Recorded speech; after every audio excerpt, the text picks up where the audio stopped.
इस वक्त आपको लिए चलते हैं आजादी के बाद पहली बार पीएमओ अपने ऐतिहासिक ठिकाने यानी कि साउथ ब्लॉक से हटकर नई जगह पर शिफ्ट हो रहा है। प्रधानमंत्री नरेंद्र मोदी ने आपको बता दें कार्यालय की नई इमारत सेवा तीर्थ और कर्तव्य भवन का उद्घाटन किया है। सेवा तीर्थ में पीएमओ यानी कि प्रधानमंत्री का कार्यालय होगा। इसके अलावा कर्तव्य भवन 1 और कर्तव्य भवन 2 में कई प्रमुख मंत्रालय होंगे। वहीं आज शाम 6 बजे सेवा तीर्थ में एक जनसभा को भी संबोधित करेंगे प्रधानमंत्री नरेंद्र मोदी। तो आज का दिन बहुत ही महत्वपूर्ण, आज 13 फरवरी, और आपको याद होगा सन 1947 के बाद आज ही के दिन यानी कि 13 फरवरी के दिन ही जवाहरलाल नेहरू के नेतृत्व में पीएमओ से जो कार्य है वो संचालित हुआ था और आज एक ऐतिहासिक दिन है, जबकि 13 फरवरी 2026 के दिन नया पीएमओ जो है सेवा तीर्थ के नाम से अब शिफ्ट हो गया है और सेवा तीर्थ से ही अब पूरे देश भर में जो काम है पीएमओ का यानी कि प्रधानमंत्री कार्यालय का वो संचालित किया जाएगा। तो बड़ी खबर आपको हम बता रहे हैं, आपको बता दें कि आजादी के बाद ये पहली बार हो रहा है कि पीएमओ यानी कि प्रधानमंत्री का जो कार्यालय है वो ऐतिहासिक जो उनका ठिकाना था साउथ ब्लॉक, वहां से अब हट करके नई जगह पर शिफ्ट कर दिया गया है। और आपको बता दिए लुटेंस में ही है प्रधानमंत्री नरेंद्र मोदी ने कार्यालय की नई इमारत रखी है जिसका नाम सेवा तीर्थ होगा। साथ ही आपको बता दें उद्घाटन के बाद सिर्फ सेवा तीर्थ का उद्घाटन नहीं है, आज कर्तव्य भवन 1 और कर्तव्य भवन 2 का भी उद्घाटन किया गया। और आपको बताते चले ये जो नए पीएमओ में यानी कि जो प्रधानमंत्री का नया कार्यालय होगा सेवा तीर्थ, वहां पर तमाम बड़े बड़े मंत्रालय होंगे। और साथ ही आपको बता दें कि कर्तव्य भवन 1 और कर्तव्य भवन 2 में भी कई बड़े मंत्रालयों को जगह दी गई है। हाईटेक होगा ये पूरा का पूरा मंत्रालय और साथ ही ये नया कार्यालय। और हमारे साथ संवाददाता पवन गौड़ भी फोन लाइन पर जुड़ गए हैं।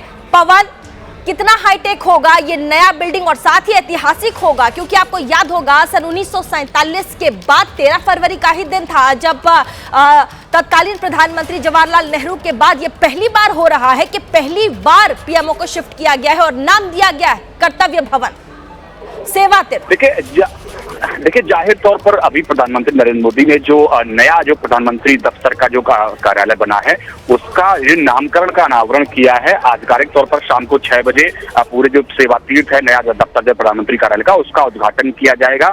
अगर नाम से ही देखें तो जिस तरह से सेवा तीर्थ नागरिकों देवो भव यानी नागरिक की सेवा के लिए पीपल फ्रेंडली पॉलिसी के निर्माण के लिए ही ये पूरा एक कॉम्प्लेक्स जाना जाएगा। सेवा तीर्थ की अगर बात करें तो उसमें 3 बड़े कॉम्प्लेक्स इसमें बनाए गए हैं। इसमें पहले में जो सेवा तीर्थ 1 है उसमें प्रधानमंत्री का कार्यालय होगा।